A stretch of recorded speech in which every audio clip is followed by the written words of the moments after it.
প্রবেশ করবার পূর্বে এখানে ভক্তগণের মধ্য থেকে বাঞ্ছা তথা ইচ্ছা প্রকাশ করেছেন। অধমের প্রতি নির্দেশ এসেছে যে বাবা জগন্নাথ, বলরাম, সুভদ্রা এ রূপে আবির্ভাব কেন? মনে বাসনা জাগে যে বিশদভাবে বর্ণনা দিলে তৃপ্ত হব। ভক্তপ্রবার রবীন্দ্রনাথ দত্ত মহাশয় তার অভিপ্রায়, তার বাঞ্ছা, তার ইচ্ছা প্রকাশ করে এই নিবেদনটা জগন্নাথ দেবের শ্রী চরণে পৌঁছে দিয়েছেন। ওনার সেই ইচ্ছাটাকে স্বাগত জানিয়ে, যদিও সত্য কথা বলতে কি গৃহমন্দির থেকে যাত্রাকালে মনে মনে ভেবেছিলাম যে মানসিক প্রস্তুতি পর্বে দাঁড়িয়ে নির্ধারিত নির্বাচিত একটি প্রাসঙ্গিকতার আলোকেই আমরা যাত্রা করব। তথাপিও ভক্তের বোঝা ভগবান চিরকাল বয়ে থাকেন, একথা আপনাদেরই জানা। সেহেতু ভক্তের ইচ্ছা পরিপূরণ করবার জন্য স্বয়ং ভগবান পরম তত্ত্ব সীমা সদা সর্বদা সদা প্রস্তুত। ভগবান স্বয়ং যখন ভগবানের ইচ্ছা পরিপূরণে প্রস্তুত, তখন আমি অজ্ঞান অধম পাপিষ্ঠ মায়াধীশ জীব অধম এই পাপিষ্ঠ তাপসী কেন অ্যাবাউট করবো, এগিয়ে যাব, তাই তো? সেই জন্য আপনাদের নির্ধারিত নির্বাচিত প্রাসঙ্গিকতার আলোকেই আজ আমরা আস্বাদন করব, আমরা যাত্রা করব। আজ ভাগবতী ও দিব্য আলোকে, ভাগবতী ও দিব্য অপ্রাকৃত চিন্ময় কথা প্রসঙ্গে আজ আমরা এই যে ভগবান জগন্নাথকে যে রূপে দর্শন করছেন, এই রূপ বর্ণনা, লীলা বর্ণনা, তত্ত্ব বর্ণনা শ্রবণ করব, আস্বাদন রাখবো। তৎপূর্বে সকল ভক্তগণের এবং বিশেষ করে আমার মাতৃমণ্ডলী যারা এসেছেন, আপনাদের চরণ স্পর্শ করে নিবেদন রাখবো, যেটুকু সময় আমরা ভাগবতীয় সুধা যজ্ঞে, ভাগবতীয় কথা যজ্ঞে, এই অমীয় সুধা, ভাগবতীয় পীযুষ সুধা, অমৃতময় সুধা আস্বাদন রাখবো, ততটুকু সময় মায়েরা মুখে তালা চাবি দিয়ে রাখবেন। এখানে আসবার পূর্বে যেমন করে ঘরে তালাবন্দি করে রেখে এসছেন না, টাইট করে তালা দিয়ে এসছেন, যেটুকু সময় শ্রীমন্দির অঙ্গনে বসবেন মুখে তালা দিয়ে বসবেন। এবং ছোট ছোট সোনামণিদের দিকে লক্ষ্য রাখবেন, তারা যেন কোলাহল সৃষ্টি না করে, কারণ তারা তো অবুঝ, বুঝবে না। তাই আপনারা বুঝবেন, আপনারা বোঝেন, সেই জন্য নিবেদনটা আপনাদেরই চরণে রাখছি। এবং যাদের কাছে মোবাইল রয়েছে, যেটুকু সময় আমরা ভাগবত কথা শ্রবণ করব, সেটুকু সময় মোবাইল গুলো সাইলেন্ট অথবা ভাইব্রেশন দিয়ে রাখবো। যারা আমরা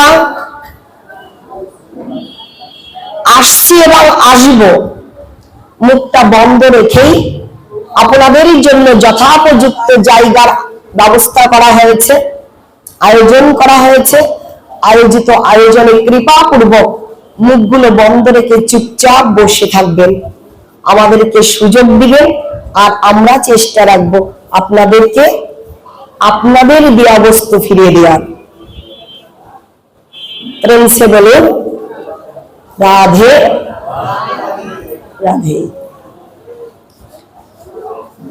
সুবিজল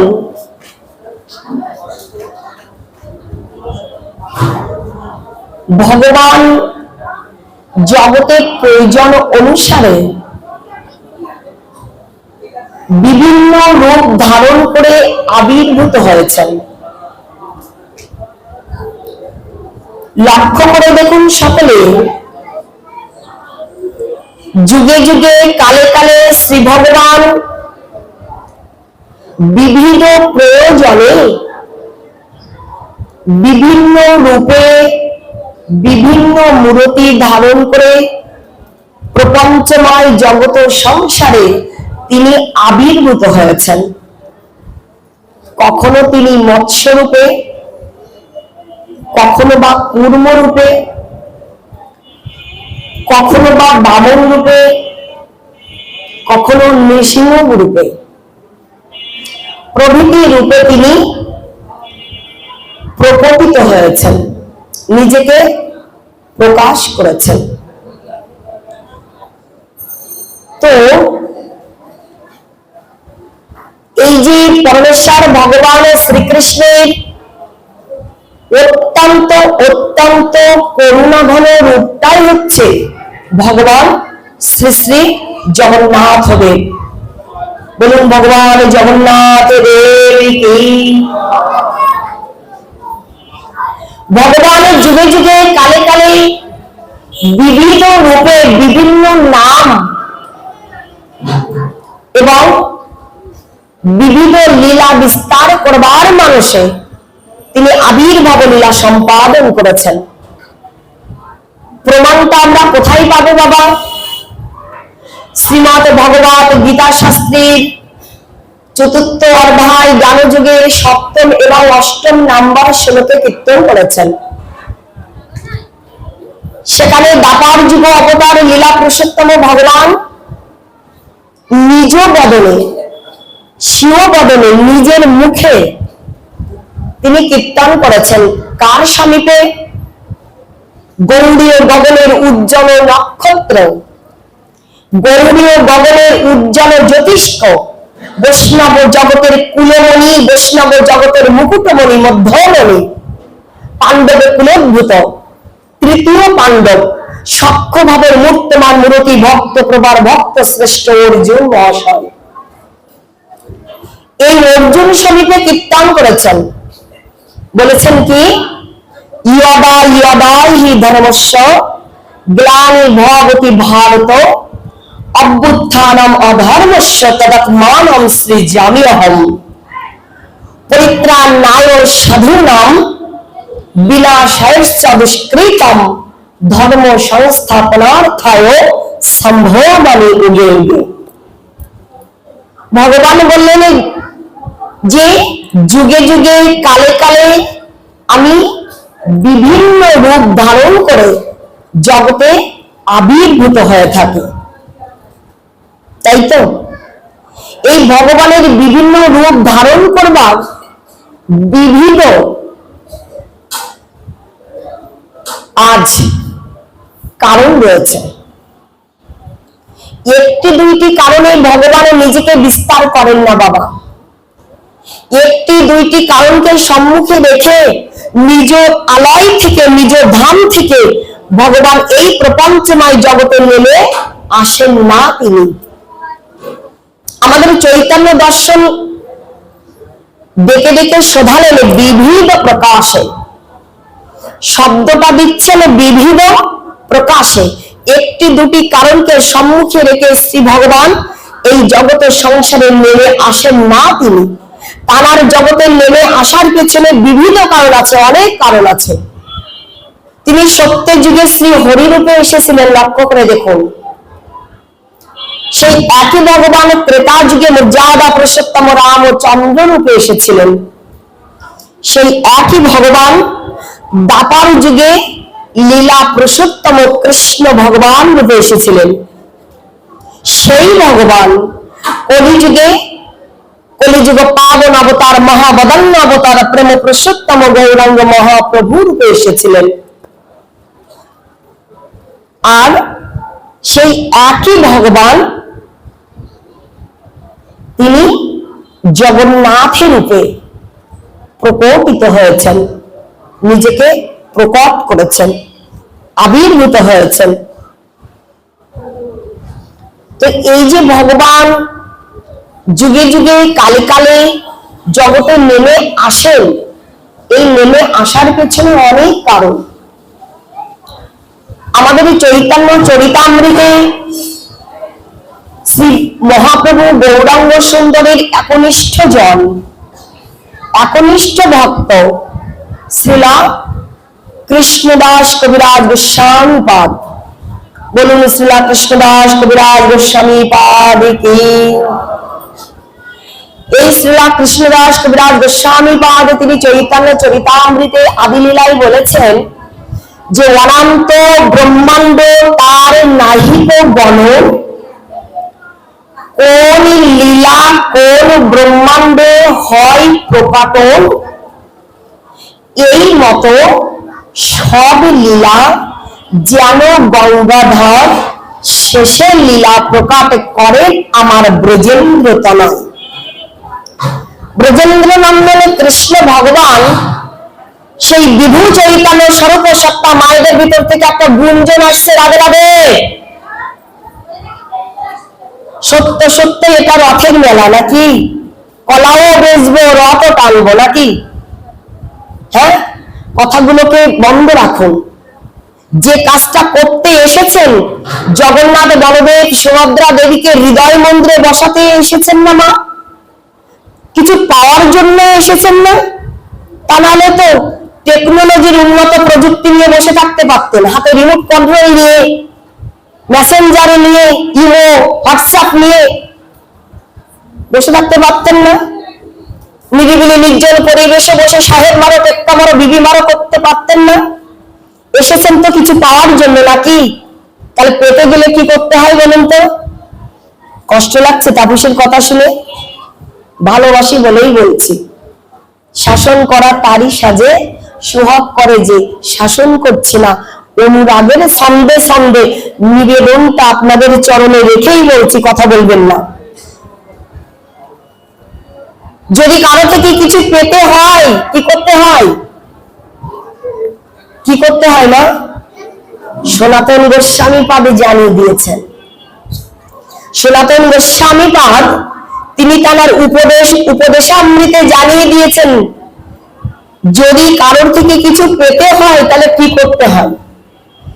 দদাতি প্রতিগৃহ্ণাতি গুর্জিয়ামাখ্যাতি পৃচ্ছতি ভূমকে ভজতে চৈবা সরবিধাম প্রতিলক্ষণাম। দদাতি কথাটার অর্থ হচ্ছে দান করা, আর প্রতিগৃহ্ণাতি শব্দটার অর্থ হচ্ছে প্রতিদান গ্রহণ করা। দান প্রতিদান গ্রহণ আমাদের সকলের প্রিয় ভাজন, সর্বজন বিদিত জন, ভাবক কবি, সাধক কবি, জ্ঞানী কবি অনবদ্য লেখনীর মধ্য দিয়ে আমাদের জানিয়ে দিয়েছেন, দিবে আর নিবে, মিলবে আর মেলাবে। যদি তুমি কারো কাছ থেকে কিছু পেতে চাও, প্রাপ্তির বাসনা জাগে তোমার হৃদয়ে অন্তরে চিত্তে, তাহলে তাকে দেওয়ার জন্য হস্ত যুগের প্রসারিত করে দাও। যদি কিছু পেতে চাও তাহলে কি করতে হয় না? হাতটাই এমন নয়, আগে হাতটাই এমন করতে হয়, অর্থাৎ দিতে হয়। দিলেই না পাওয়া যায়। তাহলে আজ আমরা এসেছি পেতে, তো তখনই কিছু পেতে পারবো যদি পাওয়ার আগে কিছু দিতে পারি। দিতে চান না মা? চান? তুমি করে বলেছি বলে আবার কি রাগ করেছে নাকি?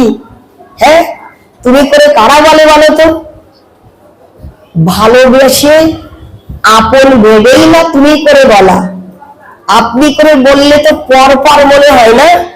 তোমরা সবাই আমার নিজের জন, যদিও তোমরা আমাকে নিজের নাও ভাবতে পারো, তথাপিও তোমাদের আপন বোধে নিজের করে নিয়ে নিবেদনটা চরণে পৌঁছে দিয়ে বলছি, কেউ কথা বলবো না, জয় জানি তাই গৌর সেটা।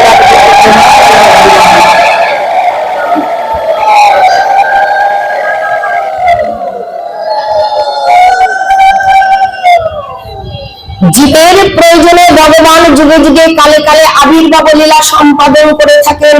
এটাই আমাদের পাঠের প্রসঙ্গ ছিল, লক্ষ্য করে দেখুন।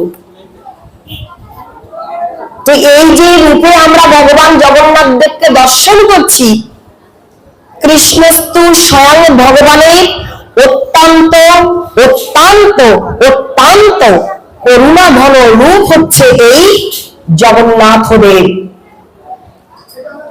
তো যেহেতু রথযাত্রার এই পুণ্য লগ্নে আমরা পরম পূত পীঠস্থানে এসেছি এবং বসেছি, সেহেতু জগন্নাথের দেবের উদ্দেশ্যে একটু প্রণতি নিবেদন করেই আমরা জগন্নাথের মহিমায় প্রবেশ করব।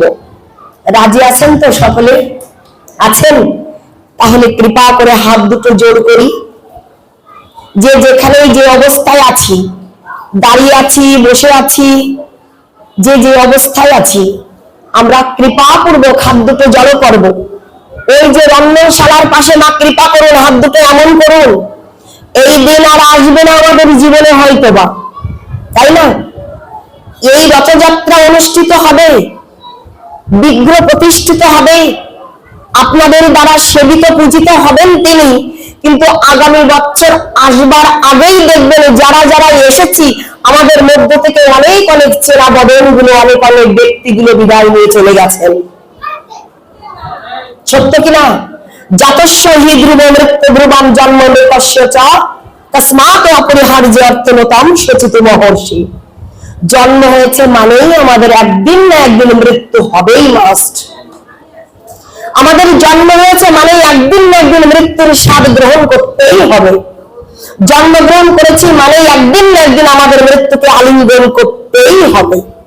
সুতরাং যারা আজকে আসবার সুযোগ রূপ কৃপা লাভ করতে পেরেছি, আগামী বছরেও আসবে, মন্দিরটা মন্দিরের মতোই থেকে যাবে, এই রথযাত্রা উদযাপিত হবে। কিন্তু যে ব্যক্তিগুলো আজকে এসেছি আমরা, সকলে ব্যক্তিগুলো এখানে আসবো না, থাকবো না। সকলের আগেই হয়তো বা তাপসী বিদায় নিয়ে চলে যাবে আপনাদের মাঝ থেকে, তাই তো? সুতরাং এই মহেন্দ্র ক্ষণে, শুভ অমৃতময় ক্ষণে আসুন আমরা কৃপা করে একটা বার দুহাতটা জড়ো করি, সমর্পিত মনোভাবে আত্মসমর্পণ ঘটিয়ে, সারেন্ডার ঘটিয়ে জগন্নাথের শ্রী চরণ কমলে সর্বধর্মান পরিত্যাজ্য মাম একম শরণং ব্রজ অহং তং সর্ব পাপেভ্যো মোক্ষয়িষ্যামি মা শুচা। সবকিছু সঁপে দিয়ে একসাথেই উচ্চারণ করি, নীলাচল নিবাসায় নিত্যায় পরমাত্মনে বলভদ্র সুভদ্রাভ্যাং শ্রী জগন্নাথায় তে নমঃ। বলেছেন সবাই? এই যেন বাপ পড়ে থাকবেন না বাবা। অনুবাদটা কি দেওয়া হলে জানি? অনুবাদটা কি বললেন?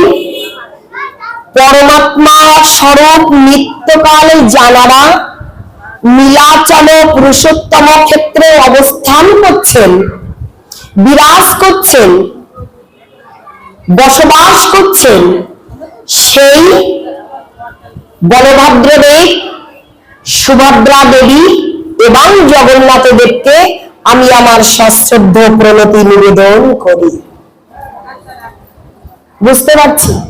শব্দগুলোর দিকে একটু ধ্যান দিয়ে দেখুন তো, কি উপহার দিলেন আমাদের।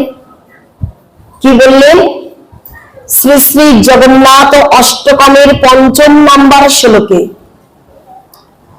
আমাদেরকে জানানো হচ্ছে যে পরমাত্মা স্বরূপ আত্মা পরমাত্মা, সেই পরমাত্মা ঈশ্বর সর্বভূতানাং হৃদ্দেশে অর্জুন তিষ্ঠতি সর্বভ্রামমাল ভূতানি যন্ত্র অরুণানিময় সর্বস্য অহং সন্নিবিষ্টমতা স্মৃতি জ্ঞান অপহরঞ্চ বেদোচ্চ সর্বরহমেব বেদ্য বেদান্ত ক্রেদা বেদবি দেবহং।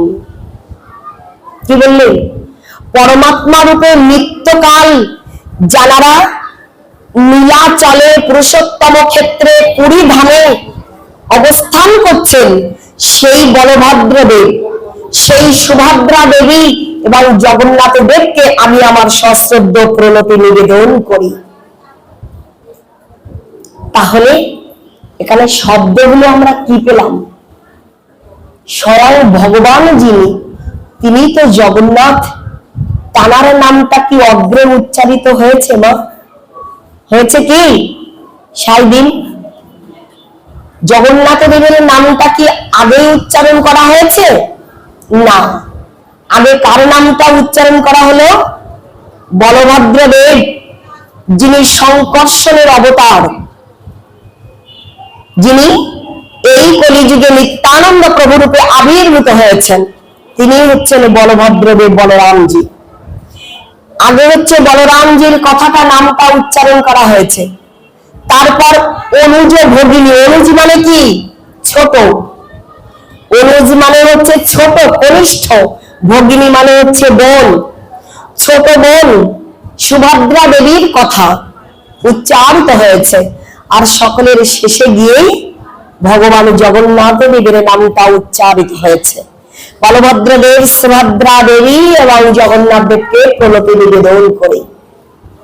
কেন ভগবানের নামটা পেছনে থাকলো, কেন শেষে উচ্চারিত হলো?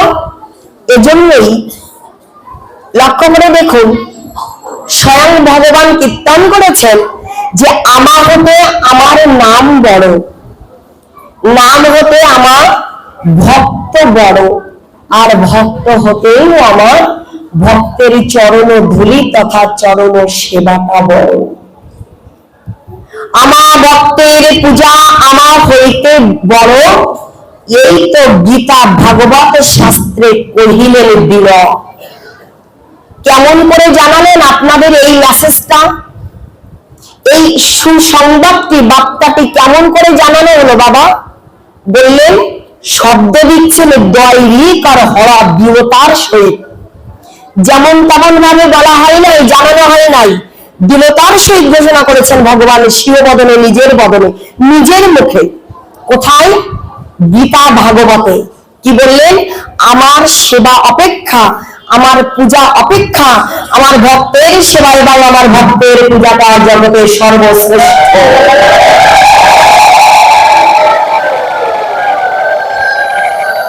তাই যুগে যুগে কালে কালে উচ্চ পদে আসীন করে ভক্তের মর্যাদা রক্ষা করেছেন।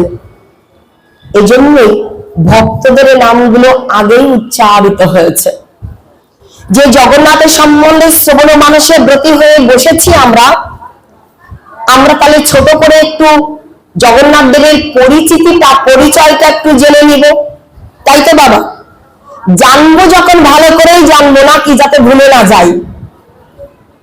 জানবার জন্যই তো এসেছি, আর ভালো করে যদি জানতে না পারি, তার প্রতি আমার মনোনিবেশটা, আমার আত্মিকতাটা, অন্তরের টানটা, আমার আকুলি ব্যাকুলি, আকুলতা ব্যাকুলতা পরিপূর্ণতায় পৌঁছাবে না। এই জন্য আমরা জানবো যখন ভালো করেই জানবো। প্রত্যেকটা মানুষের একটা করে আইডেন্টিটি থাকে না বাবা? পরিচিতি, পরিচয় পর্ব থাকে না? স্বরূপ তত্ত্ব, স্বরূপ নির্ণয়, আত্মতত্ত্ব, আত্মনির্ণয় থাকে কিনা? ঠিক জগন্নাথ দেবেরও রয়েছেন। কে তিনি? জানবো, আমি নই। আমাদেরই জানালেন চৈতন্য দর্শনে আমার মহাপ্রভু গৌর সুন্দরের একনিষ্ঠ জন। কি বলা হলো সেখানে? বলছেন, বাসুদেব ঘোষ বলেন জড় করি হাত, যেই গৌর সেই কৃষ্ণ, সেই মায়েরা বলুন, বাবাজিরা বলুন, জোরসে বলুন। হয়নি? ঝগড়া করবার সময় তো 0 পয়েন্টে কণ্ঠধ্বনি পৌঁছাই যায়, যাই কিনা? তাহলে আজকে জানাকে পেতে, দর্শন করতে, অভিষিক্ত হতে, ধন্য পুণ্য সার্থক জয়যুক্ত হতে এসেছেন, তার নামটা জোরসে উচ্চারণ করুন।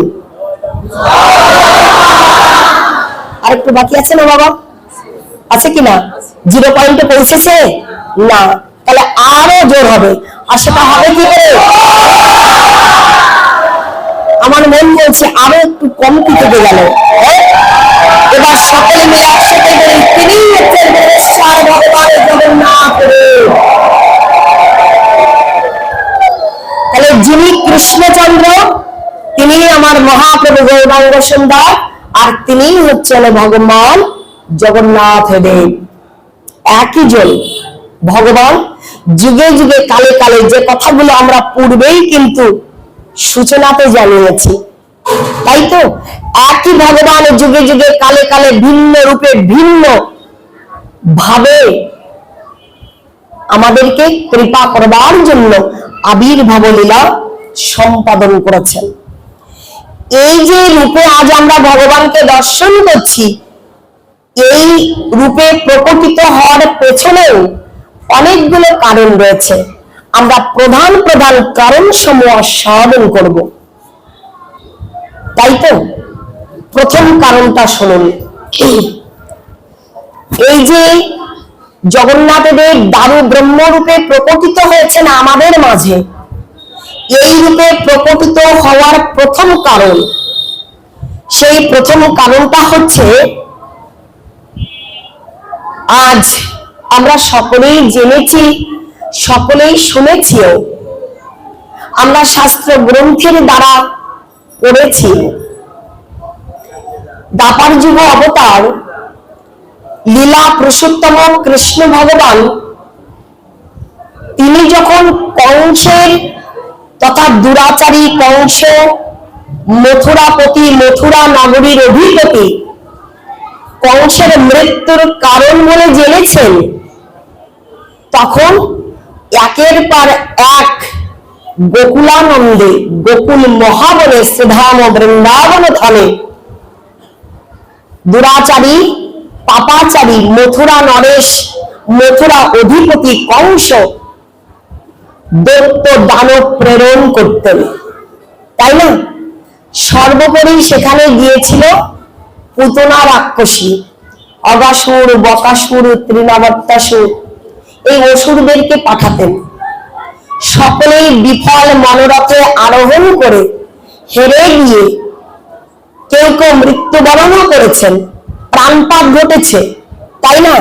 আর পুতনা রাক্ষসীর কথাটা যে বলা হলো, এই পুতনা কিন্তু একটি মাত্র রাক্ষসী তা নয়, পুতনা একটা জাতি, পুতনা একটা গোষ্ঠী, বুঝতে পারছি, একটা বংশ।